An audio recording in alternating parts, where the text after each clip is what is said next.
Kisha.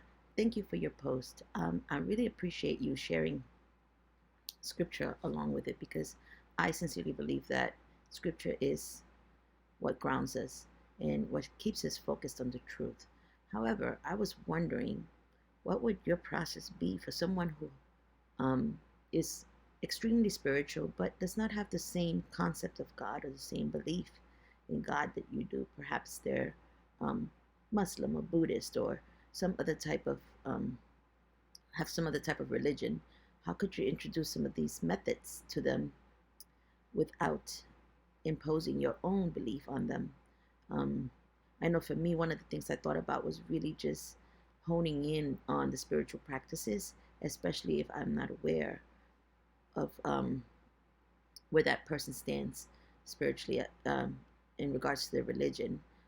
Because regardless of whether a person is a different faith or, let's say, an atheist, there's a lot of spiritual practices that can assist them, but at the same time, they don't have to come from with the spiritual verbiage, if you will, so that they can attain the assets from that concept. But let's say meditation or prayer or even journaling, like you were saying, all those things are great practices. But some people are not so embracive of God, and that's sad, but it's true.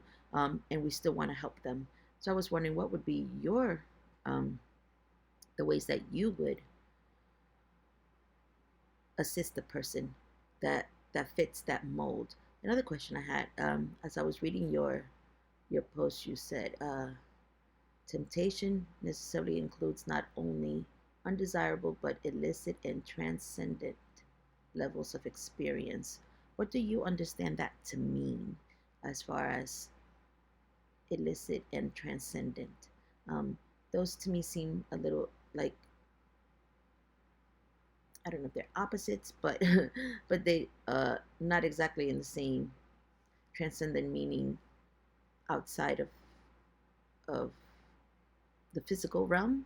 Is that what that is referring to in the article?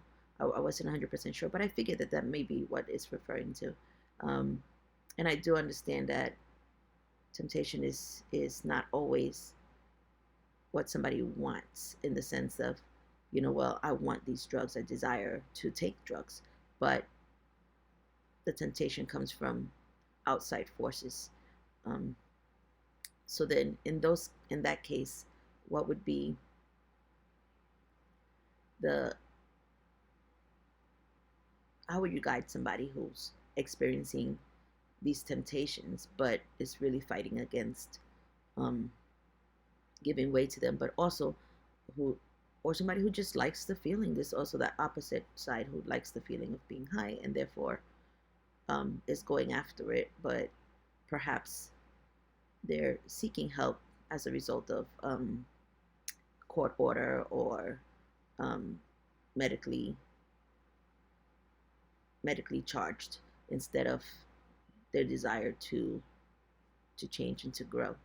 Thank you again for your post. I really love that you use scripture, and I really love that we lean on God to be able to transform us. Have a blessed day, and it's been great having a class with you.